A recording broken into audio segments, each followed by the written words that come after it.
क्या भारत पाकिस्तान प्रतिद्वंद्विता रूस चीन के नेतृत्व वाले एससीओ समूह को नुकसान पहुंचाएगी? पाकिस्तान ने भारतीय प्रधानमंत्री नरेंद्र मोदी को इस्लामाबाद में होने वाले आगामी एससीओ शिखर सम्मेलन के लिए आमंत्रित किया है। मोदी के शामिल होने की संभावना नहीं है।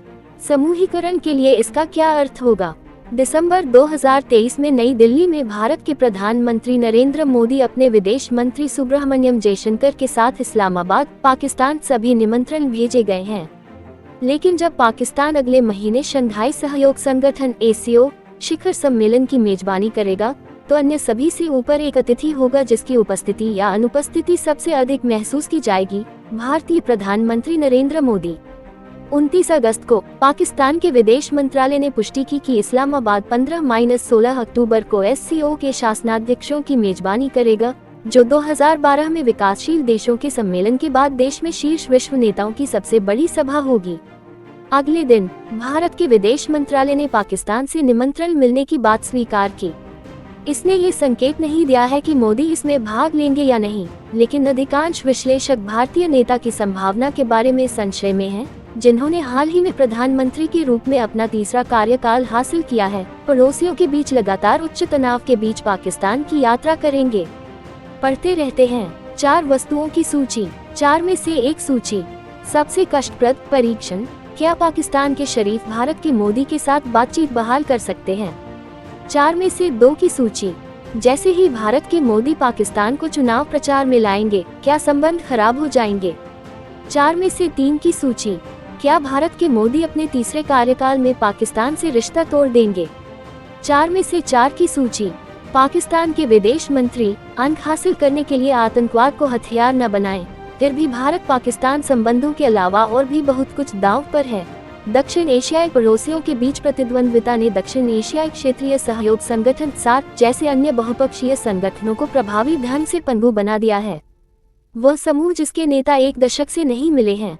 क्या अब यह एससीओ को नुकसान पहुंचा सकता है, जो चीन और रूस द्वारा स्थापित और नेतृत्व वाली संस्था है, जो राष्ट्रपति शी जिनपिंग और व्लादिमीर पुतिन के लिए महत्वपूर्ण है क्योंकि वे अपनी वैश्विक महत्वाकांक्षाओं को पेश करते हैं? विश्लेषकों का कहना है हाँ और नहीं। Institute of strategic studies Islamabad ISSI के शोध सहयोगी तैमूर खान ने कहा, सार्क मिसाल एससीओ के लिए चिंताएं बढ़ाती है, जहां वही तनाव संभावित रूप से संगठन को बाधित कर सकता है। हालांकि चीन और रूस जैसी वैश्विक शक्तियों के नेतृत्व में एससीओ की मजबूत नींव एक अलग गतिशीलता प्रदान करती है। अक्टूबर शिखर सम्मेलन के दौरान उस गतिशीलता का परीक्षण किया जाएगा।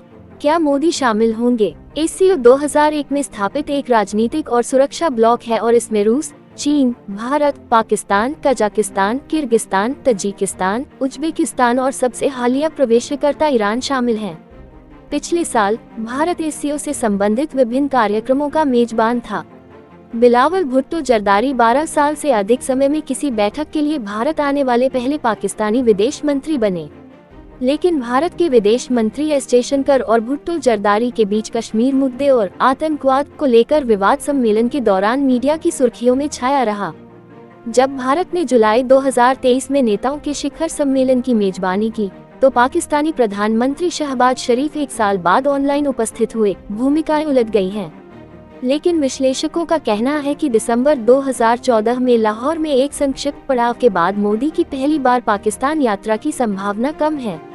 पाकिस्तान में पूर्व भारतीय उच्चायुक्त शरद सभरवाल ने अल जजीरा को बताया, संबंधों की वर्तमान स्थिति को देखते हुए ये तब तक मुश्किल लगता है जब तक कि अब और शिखर सम्मेलन के बीच कुछ सकारात्मक विकास न हो। इसी तरह संयुक्त राज्य अमेरिका में पाकिस्तान की पूर्व राजदूत मलीहा लोधी ने मोदी की संभावित इस्लामाबाद यात्रा के बारे में संदेह व्यक्त किया। मुझे बहुत संदेह है कि प्रधानमंत्री मोदी एससीओ शिखर सम्मेलन के लिए आएंगे। नई दिल्ली से जिस तरह के नकारात्मक संकेत आ रहे हैं, उससे नहीं लगता कि वह इसमें शामिल होंगे, उन्होंने कहा। झगड़े की जड़। दोनों परमाणु सशस्त्र पड़ोसियों के बीच विवाद का मुख्य बिंदु सुरम्य कश्मीर घाटी, जो हिमालय का एक विवादित क्षेत्र है, बनी हुई है। दोनों देशों ने कश्मीर को लेकर कई युद्ध लड़े हैं और 1989 के बाद से भारत प्रशासित कश्मीर में एक सशस्त्र विद्रोह जारी है, जिसके बारे में भारत का दावा है कि यह पाकिस्तान द्वारा प्रायोजित है। इस्लामाबाद इस आरोप से इनकार करता है। अगस्त 2019 में मोदी की हिंदू राष्ट्रवादी सरकार ने भारतीय संविधान के अनुच्छेद 370 को रद्द कर दिया, जिसने कश्मीर को आंशिक स्वायत्तता प्रदान की थी, एक ऐसा कदम जिसका पाकिस्तान ने कड़ा विरोध किया है। पिछले हफ्ते नई दिल्ली में एक कार्यक्रम के दौरान जयशंकर ने घोषणा की कि पाकिस्तान के साथ निर्बाध बातचीत का युग समाप्त हो गया है। कार्रवाई के परिणाम होते हैं और जहां तक जम्मू कश्मीर का सवाल है, अनुच्छेद 370 खत्म हो गया है। अब मुद्दा यह है कि हम पाकिस्तान के साथ किस तरह के रिश्ते पर विचार कर सकते हैं। हम निष्क्रिय नहीं हैं, जयशंकर ने कहा। चाहे घटनाएं सकारात्मक दिशा ले या नकारात्मक, हम प्रतिक्रिया देंगे। सब्रवाल के लिए जयशंकर का बयान मोदी सरकार की पाकिस्तान प्रायोजित आतंक के सामने कोई बातचीत न करने की नीति की पुष्टि थी। उन्होंने कहा, हालांकि उन्होंने ये कहकर दरवाजा थोड़ा खुला छोड़ दिया कि भारत पाकिस्तान की कार्रवाई पर प्रतिक्रिया देगा, चाहे वह सकारात्मक हो या नकारात्मक। अगर पाकिस्तान अपने अनुच्छेद 370 को उल्टने को द्विपक्षीय संबंधों के लिए पूर्व शर्त बनाना जारी रखता है तो कुछ भी आगे नहीं बढ़ेगा। पिछले साल गोवा में एससीओ के विदेश मंत्रियों के शिखर सम्मेलन में भाग लेने के लिए आए बिलावल भुट्टो जरदारी 12 वर्षों में भारत की यात्रा करने वाले पहले पाकिस्तानी विदेश मंत्री बने। एससीओ तनाव के बीच एक बहुपक्षीय मंच। हालांकि आज आगामी एससीओ शिखर सम्मेलन में मोदी की भागीदारी पर अनिश्चितता बनी हुई है, लेकिन समूह ने अतीत में प्रतिद्वंद्वियों को बातचीत फिर से शुरू करने के लिए एक मंच की पेशकश की है।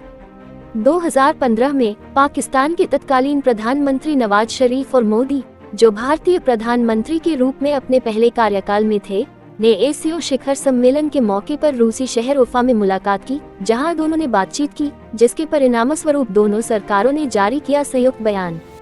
उस वर्ष क्रिसमस पर मोदी ने लाहौर की अघोषित यात्रा की, जहां शरीफ ने उनका स्वागत किया। ये पिछले दशक में संबंधों का उच्चतम बिंदु था। पाकिस्तान को नवंबर 2016 में सार्क शिखर सम्मेलन की मेजबानी करनी थी और मोदी ने निमंत्रण स्वीकार कर लिया था। लेकिन सितंबर 2016 में एक भारतीय सैन्य अड्डे पर सशस्त्र लड़ाकों के हमले में, जिसमें कम से कम 19 भारतीय सैनिक मारे गए, हिरासत की किसी भी संभावना को खारिज कर दिया गया। भारत ने शिखर सम्मेलन के बहिष्कार की घोषणा की और इसमें समूह के कुछ अन्य सदस्य भी शामिल हो गए, जिसके कारण बैठक अनिश्चितकाल के लिए स्थगित हो गई। हो सकता है कि भारत एससीओ शिखर सम्मेलन के समान बहिष्कार की घोषणा न करे, लेकिन सभरवाल और लोधी की तरह वाशिंगटन डीसी स्थित स्टिमसन सेंटर के एक अनिवासी साथी क्रिस्टोफर क्लेरी ने कहा कि जयशंकर की हालिया टिप्पणियों से पता चलता है कि यह संभावना नहीं है कि मोदी पाकिस्तान का दौरा करेंगे। यह आश्चर्य की बात होगी कि विदेश मंत्री जयशंकर ने केवल प्रधानमंत्री मोदी के पाकिस्तान में एससीओ शिखर सम्मेलन में भाग लेने के लिए पाकिस्तान के बारे में कार्रवाई के परिणाम होते हैं जैसा उग्र भाषण दिया। मुझे ऐसा होने की उम्मीद नहीं है, उन्होंने अल जजीरा को बताया। भारत चाहे जो भी फैसला करे, शिखर सम्मेलन में पाकिस्तान के साथ उसकी प्रतिद्वंद्विता का असर पड़ने की संभावना है। यदि मोदी बैठक में शामिल नहीं होते हैं तो एक प्रमुख नेता की अनुपस्थिति पुतिन और शी, विशेष रूप से एक फोटो अवसर से वंचित हो जाती है, जो वैश्विक निकायों में पश्चिम के प्रभुत्व के लिए एक विकल्प पेश करने के प्रयास को रेखांकित करेगा। लेकिन जब भारत और पाकिस्तान आमने सामने हो, फिर भी एक ही कमरे में हो, तो उनकी चिंगारी हर चीज पर हावी हो सकती है, जैसा कि 2023 में भुट्टो जरदारी की भारत यात्रा के दौरान हुआ था। लोधी, जिन्होंने यूनाइटेड किंगडम और यूनाइटेड में पाकिस्तान के दूत के रूप में भी काम किया है, नेशंस ने कहा कि उन्हें नहीं लगता कि प्रतिद्वंद्विता से एससीओ के कामकाज पर असर पड़ेगा। मुझे नहीं लगता कि भारत पाकिस्तान तनाव का एससीओ पर असर पड़ेगा। किसी भी मामले में द्विपक्षीय मुद्दों को एससीओ बैठकों या शिखर सम्मेलन में उठाने की अनुमति नहीं है, उसने कहा। लेकिन सार्क का उद्देश्य द्विपक्षीय विवादों पर बहस करना भी नहीं था और इसने इसे भारत पाकिस्तान संबंधों में कड़वाहट से नहीं बचाया। क्या एससीओ सार्क की राह पर चलेगा? भारतीय प्रधानमंत्री मोदी ने जुलाई में रूस के उफा में एससीओ शिखर सम्मेलन के मौके पर अपने पाकिस्तानी समकक्ष नवाज शरीफ से मुलाकात की। इस्लामाबाद बैठक रद्द होने के बाद 2014 के बाद से सार्क ने कोई शिखर सम्मेलन आयोजित नहीं किया है।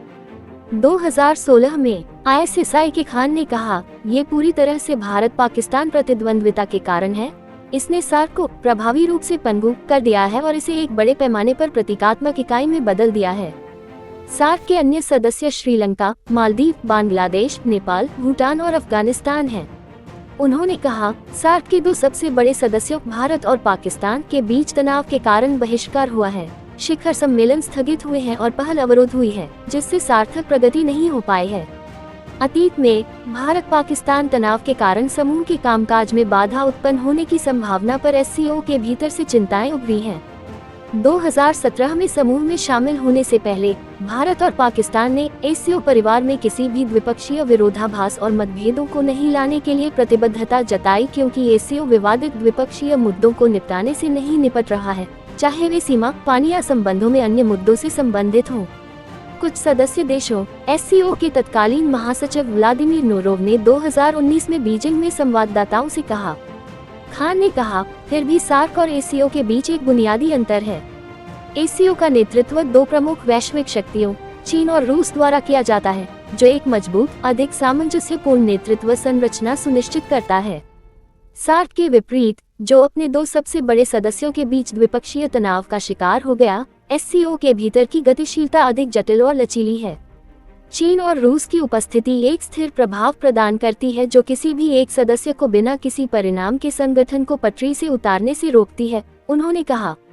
खान ने कहा कि भारत और पाकिस्तान के बीच तनाव एससीओ के एजेंडे से क्षणिक तौर पर ध्यान भटका सकता है, लेकिन दोनों देशों ने समूह की प्राथमिकताओं को पटरी से उतारने वाले कदम उठाने से काफी हद तक परहेज किया है। उन्होंने कहा, आगामी एससीओ बैठक महत्वपूर्ण है, क्योंकि यह परीक्षण करेगी कि क्या संगठन इन द्विपक्षीय चुनौतियों के बावजूद एकजुटता बनाए रख सकता है और प्रभावी ढंग से कार्य करना जारी रख सकता है।